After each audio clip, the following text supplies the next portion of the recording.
Hello and welcome back to Gapeys Garden. This is part 2 of my Growing Sea Kale series. If you have not watched the first one, I highly recommend it. I go through all the steps of what I did to start the seeds, which takes a little bit of extra effort to get them started, and there's also some challenges that I faced along the way. But this video is the grand finale of how my sea kale ended up turning out, so hope you enjoy. I've got here a mix of pre-moistened potting soil that's left over from some uppotting of fig trees. It's a mix of Pro Mix and G&B's potting soil. So I'm going to be uppotting these into these 4.5-inch containers. So I'll just grab a handful, make a little hole here in the pot. We'll take our start here, and I'm just going to rough up the roots just a little bit, and then we'll plant it right in there and then backfill with some more potting mix.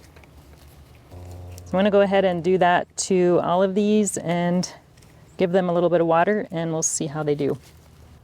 I got about halfway through repotting these, and most of the roots on these are really thin and brittle. But when I got to this one, I noticed there's some pretty decent sized roots, at least a few of them, so that looks kind of promising. So hopefully this one might actually grow.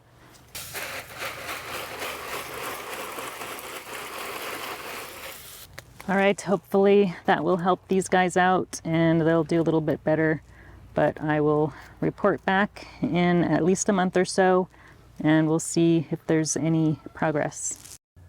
Okay guys, it's been 3 weeks since we potted these up into these bigger containers, and oh my goodness, look at how much they have grown. I am surprised and relieved that they just needed more room. So if you're growing sea kale, give them plenty of space and also plenty of nutrients. Now I do have one of these that is actually getting some variegated leaves, which is, I don't think, supposed to happen. But I'm really excited about this one. I thought maybe it was just one leaf that was getting like that, but we are seeing some variegation in some of these other leaves too. So I'm gonna take extra special care of that one. I don't know if I'm gonna plant all of these in ground right now, but I'm definitely gonna take this special variegated one, and we're gonna put this one in the ground right now. Here's the spot that I've picked out for our special variegated sea kale here next to the chicken run. So I've got this area here all cleared out, and I've top dressed it with some fresh compost, and we've got some fertilizer we're going to also add in there. So let's go ahead and get it planted. I'm going to be using some all-purpose IV organics fertilizer. I'm just going to put a little handful in there and mix it around. All right, here is our little kale. We've got some roots there looking good on the bottom. Just going to break those up a little bit and put her in there.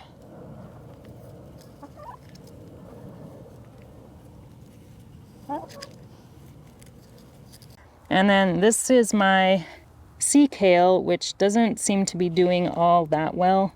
So I'm not sure what's going on here. Maybe it needs more fertilizer. I don't know, but the leaves are getting kind of wilty and it just doesn't seem very happy in here. It's been over a year now since we started our sea kale. It's been a rocky road, but we've got our kale here. It survived the winter. We had 5 of these in 3.5-inch containers that I had kept in the greenhouse over winter, and 4 of the 5 survived. One of them did end up getting some fungus. I think it was just too humid and fungus just invaded and killed it. But we still have 4 of these left, and they are starting to get some roots coming out the bottom, so these definitely need to be potted up again. I'm going to be putting these into some 5-inch square containers. They really should go in ground right now, but I haven't decided where I want to put these. I might end up selling some at my spring plant sale. But for now, these are going to get potted up along with some nutrients to make them happy. But we did plant one in ground last year, and that's the variegated one. So let's go take a look and I'll show you how that one's doing. Here's our sea kale that we have in ground, and it looks like it's pretty happy, and it's still showing some variegated leaves, which is really exciting. None of the others have had any variegation in them. Oh, looks like we have some spectators here. but it seems to be doing pretty well. I'm going to be fertilizing it here pretty soon. It's got lots of new leaves coming out. It started waking up about a month ago and seems to be doing really well. Well, thanks to my procrastination in editing this sea kale video, it's been 2 years now, and this is the first time that it is flowered. So we are in May of 2025 now, so exactly 2 years since I started these, and it is huge. And we do still have variegation on a lot of the leaves. You can see some light yellow in there and some darker green, which is pretty cool. But the crazy thing is the blooms on these flowers smell just like baby's breath, which is quite interesting, I thought. All right, one more last clip before we close out this series.